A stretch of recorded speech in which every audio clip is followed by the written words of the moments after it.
Derek Stingley Sr. is here with us every Monday on the show, and obviously things swirling around Junior here is everybody was bummed out to get the news last week that he left practice early. I believe it was midweek on Wednesday, and then was ruled out of the game on Saturday as he was not able to go versus Mississippi State. Defense played really well.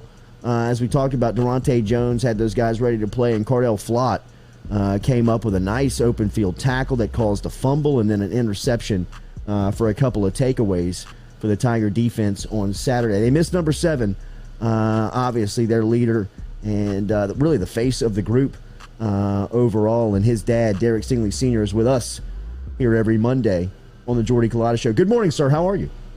Yo, good morning, man. How y'all doing? Saw you on television. Got some nice FaceTime on Kayshawn's touchdown as they went to Big Bad Brad Johnson under the as you were sitting right there with him, and what looked like a very warm Davis Wade Stadium. How was that atmosphere Saturday? Yeah, it was pretty electric out there. They looked like they were sold out.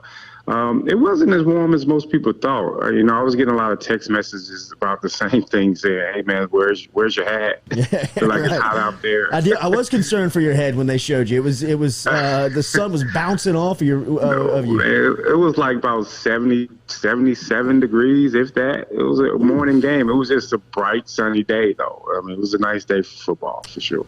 Before we get to the on the field stuff, take me through what the last week has been like for you. I know that obviously dad first, and your son is considered to be one of the best defenders in college football, and for him not to go on Saturday is a very down time for you and the family. What has the last week been like? Yeah, well, his dad always believe that, but yeah, it was some bad news that we got early in the week, midweek, where, Derek called me around 5 o'clock on Wednesday, and I knew he shouldn't have been calling me at 5 o'clock on Wednesday. They should be in practice. And that he told me that he re-injured his foot and that he was going to get an MRI. And I was like, well, okay, let's not jump to any conclusions. Let's just get the pictures and see what's going to come from it. So it was basically the same injury. We got to get another opinion on it, on what direction he needs to go in, because there's a chance that this thing can heal up. And, Derek, he wants to get back out there. He wanted to play this weekend. He felt that, he was like, well, Dad, this happened before and I finished practice that day. It didn't start bothering me till the next day. Maybe I can play on Saturday, and we can just rehab it. But it's one of those injuries where we got to be real careful with, because it can get worse. It's everyone's saying Liz Frank, broken foot, broken this and that. It's some major stuff going on in there, but we just got to get the opinions from foot specialists to make sure that, if this is something that, needs surgery, we need to attack it now. But if it's something that can heal on its own naturally, that's the way we want to go with it. So, we'll find out more later this week on what direction that we're going in.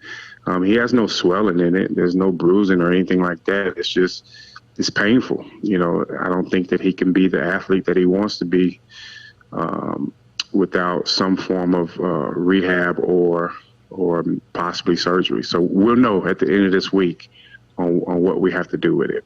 Rohan was pretty transparent and was pretty out loud on his feelings on Saturday. We felt the same way on Thursday and Friday when listening to some of the people and the feedback. Has it been frustrating for you to listen to some of the doubt around an injured player and him his non-availability status right now? Yeah, it's unfortunate, and just like I said, Dad always, when you hear things about what people are saying about your child, that he's given up, he's quitting, he's moving on. Those are none of the things. Derek he's he wants to get out there. He wanted to play. You know, you should have seen him out there in pregame. He's out there with the players, you know, helping those guys getting ready. He was, you know, very instrumental with those guys on the sideline, keeping those guys into the game. And for people to come at him like that, just to say that, oh, he's shutting it down, or someone even got at me saying that, you know, I brought all this on my son because of, I guess, after the UCLA game, I was kind of going at it, you know, on your show about, you know, just how some fans can be hard on these boys and things like that. And that's never the case. I mean, some people just don't understand it. Like these boys, you know, naturally they are there to win football games, but at the same time, they're human. You know, you're going to have a lot of error, whether it's injuries, whether it's mistakes, whether it's, you know, decisions. You know, these are 18 to 21-year-old boys, and, you know, naturally as fan base, we want the best, and we want those guys to go out there and win every game. But, you know, there's a lot of things that happen in between that, you know, that no one has control over. You know, with my son, it's an injury. It's a foot injury, and it could be something that could be bad, or it could be something that may not be as bad, but we'll find out.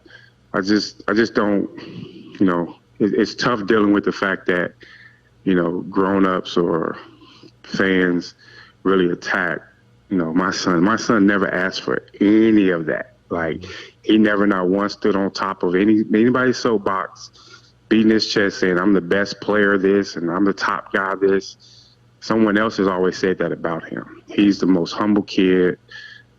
He tries to shy away from all that.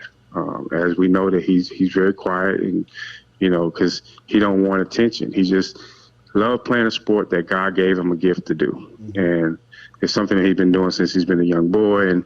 But he understands that, you know, he's on a major platform, that there's a chance for him to actually do this for a living and things like that. But my son isn't a braggadocious type player. He doesn't come at people on the game field. You don't see him talking smack or trash, because he respects the game, and it's all about preparation for him and just understanding his assignments and doing what's best for the team. But yeah, it's frustrating, Jordy. It can be, but, you know, I always told my son, I told my family, you know, during the season, and even sometimes right after the season or right before the season, stay away from social media. Stay out of the, you know, newspaper or the clippings and things like that. Because, yeah, you're gonna have people that love you, but there are gonna be people that just don't like you for some strange reason, and, you know, they're gonna have their own opinions, and everybody's entitled to it. But don't look for that for energy, whether good or bad. You know, just do what you can do, control what you can control. And reading or listening to what fans have to say, it's not going to do you any good, you know. And naturally, with me being, you know, kind of involved in some form of the media and it, you know, I hear a lot of it more than Derek does, but Derek does hear it. His teammates do hear it, and it's tough. It's tough on them boys, you know. But, you know, and that's why, you know, sometimes fans may get the cold shoulder when they may look for an autograph or a picture, and those guys are just walking out of the locker room. They're just walking with their head up and moving on, because they don't know. Maybe that could have been the fan that was being so judgmental. When I get it. I totally get it. You know, unfortunately, I've never been a fan. Right. You know, I've just been more so, you know, coaching, and, you know, I look at things from a coach standpoint. But, you know, for these boys to have, you know, the issues that they get, and then they still have to go out there and perform, mentally, that's exhausting for them. It's tough. But it's all good. You know what? Our main focus right now is getting Derek healthy. We want to get him back out there as quick and as soon as possible, of course. The season isn't over for Derek, and I know somebody said something, well, you might as well move on and get ready for the NFL. Well, but Derek still wants to play football, you know, and the NFL will be there. The timeline is still what it is, you know, if he chooses to come out this year, next year, or whenever. But, the main focus is him getting healthy and seeing if we can get him back out there ASAP. You can bring great perspective to this, and you are the father of the #1 recruit in the country a couple of years back, to the best freshman defensive player in college football 2 years ago, and to somebody who has played with as high as expectation as the sport can provide for the last 2 seasons. What is the effect of chatter out there on a player, a parent, a recruit, of somebody that lives it and goes through the process? What type of effect does the noise have on you and your family? Well, just imagine you being a protector, which most parents are, protector of their family. And imagine someone spewing all type of negative stuff, whether it's words, whether it's, I don't know. Just imagine the worst. And you want to protect them. But there's not too much you can do about it. But then you see that your son is feeling like, why me? Well, why is it on me? And then you watching him every day walk around like, what did I do? All I'm trying to do is win football games. And then you feel helpless. Mm-hmm. And it's like, I can't protect them. And then the one thing you can do is you can lash back out. But what does that do?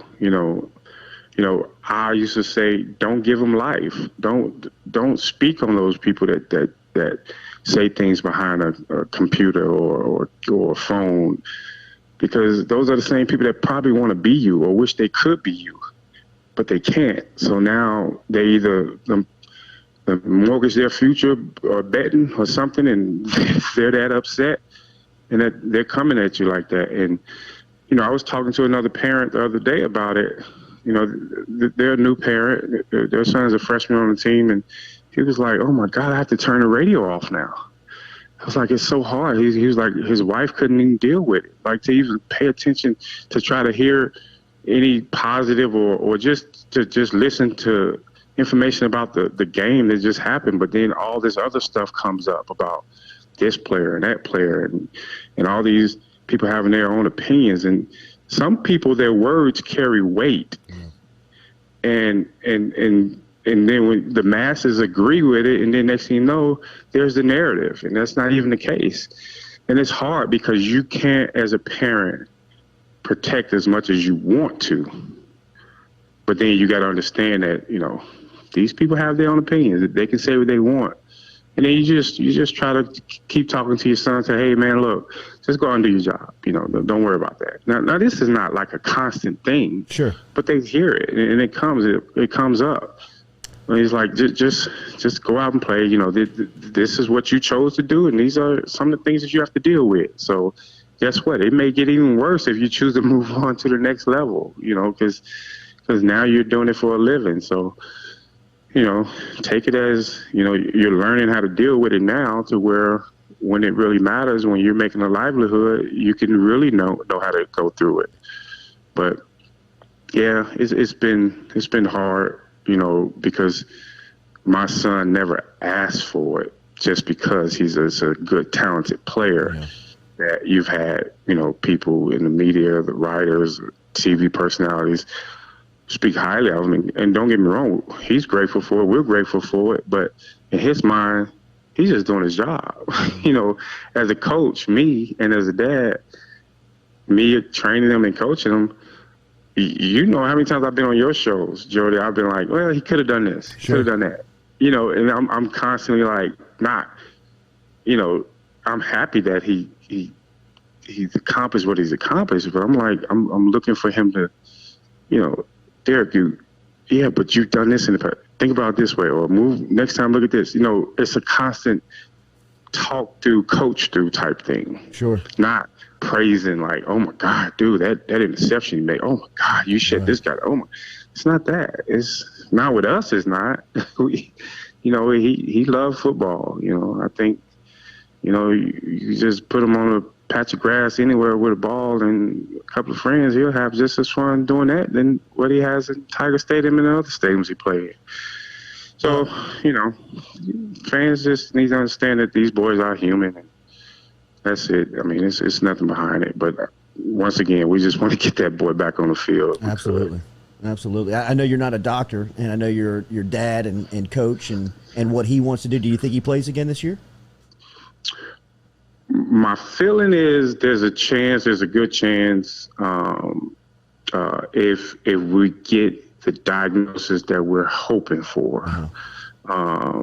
But if it's surgery now, it's like, there's a good chance it may not happen. Sure. But I'm thinking that there's no surgery needed, to be honest. So there's a chance. Keep our fingers crossed for sure, and please send him our best as we appreciate everything that he has provided, all the memories and all the good plays and everything that he's done in the way that he's represented LSU. What did you think of the defense's performance on Saturday?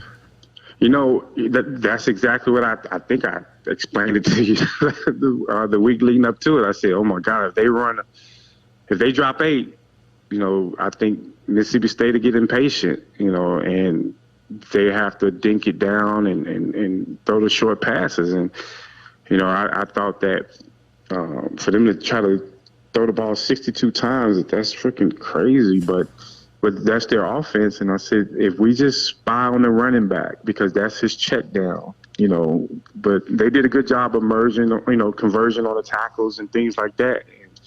And it was one of those games where it frustrated Leach. It frustrated the quarterback because they really probably thought that LSU was going to come in there saying, oh, we have, the defensive backs and we can cover man-to-man. And they still ran their crossing routes, but those things were ran underneath for 4 or 5 yards at a pop, and that's fine. The more times you put a quarterback under center, the better for the defense. It could be a fumble snap. It could be an errant throw. It could be a forced fumble. It can be an interception that Cordell got, all those things.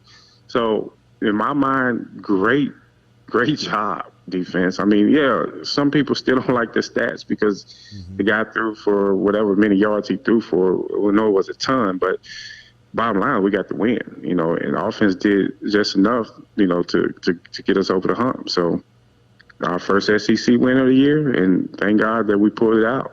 Now we're moving on to Auburn, of course. 371 yards through the air for Mississippi State on Saturday, but as Coach Sting alluded to, a 28-25 loss for the Bulldogs, and LSU moves on to a Saturday night in Tiger Stadium. What do you anticipate that atmosphere to look like come 8 o'clock in Death Valley with possibly TJ Finley, the starting quarterback, on the other sideline?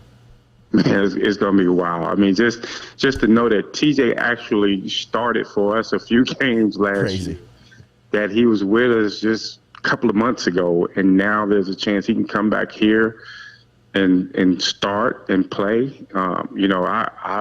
Hey, I'm good friends with the Finleys as well, but, unfortunately, Saturday night, we can't be friends for 3 hours. Right. I want us to go out and dominate, of course.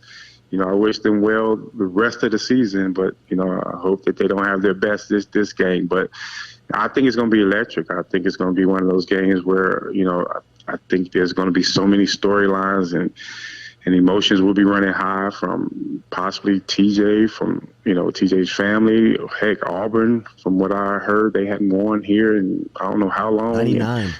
And then it's an opportunity for us to go out there and beat a ranked team as well. So all the above. And then what time is kickoff? Is it 6, 7, or 8 o'clock, Coach? 8 o'clock Central or Eastern? 8 o'clock Central p.m. No way. On Saturday night. That game won't end until about 11 o'clock. It's going to be a frat house on Saturday night. People are going to be hanging off. People are going to be swinging from the scoreboard, bro. I know.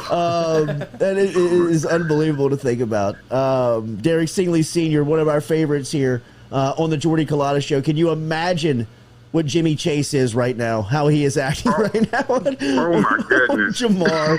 He's breaking Randy Moss's records. This week? They play Thursday night. So those two could be in the building Saturday.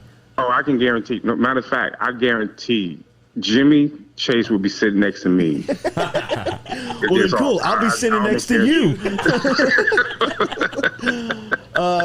Hey, man, I know you don't have to do this. I know that this is sometimes, you're talking about your son. You're talking about how he's perceived in the public, and that can be uncomfortable, but we've gotten a couple of comments here that from people that say they appreciate you showing up. Like our girl Whitney Bros says she really enjoys hearing from Sting Sr. It's like a parenting lesson for parents with young athletes every week.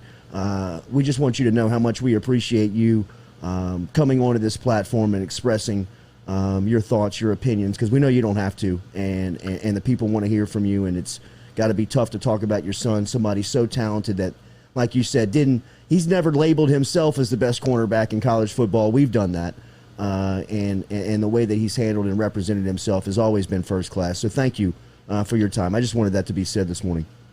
It's all good. Don't make this like no farewell. No, I'm not.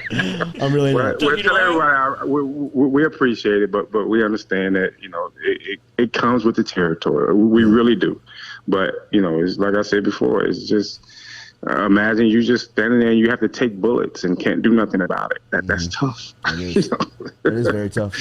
Have a great day. Have a great week. We'll talk soon. All right, brother. Y'all too. All right, Peace man. out. See you. There is Derek Stingley Sr. checking in this morning.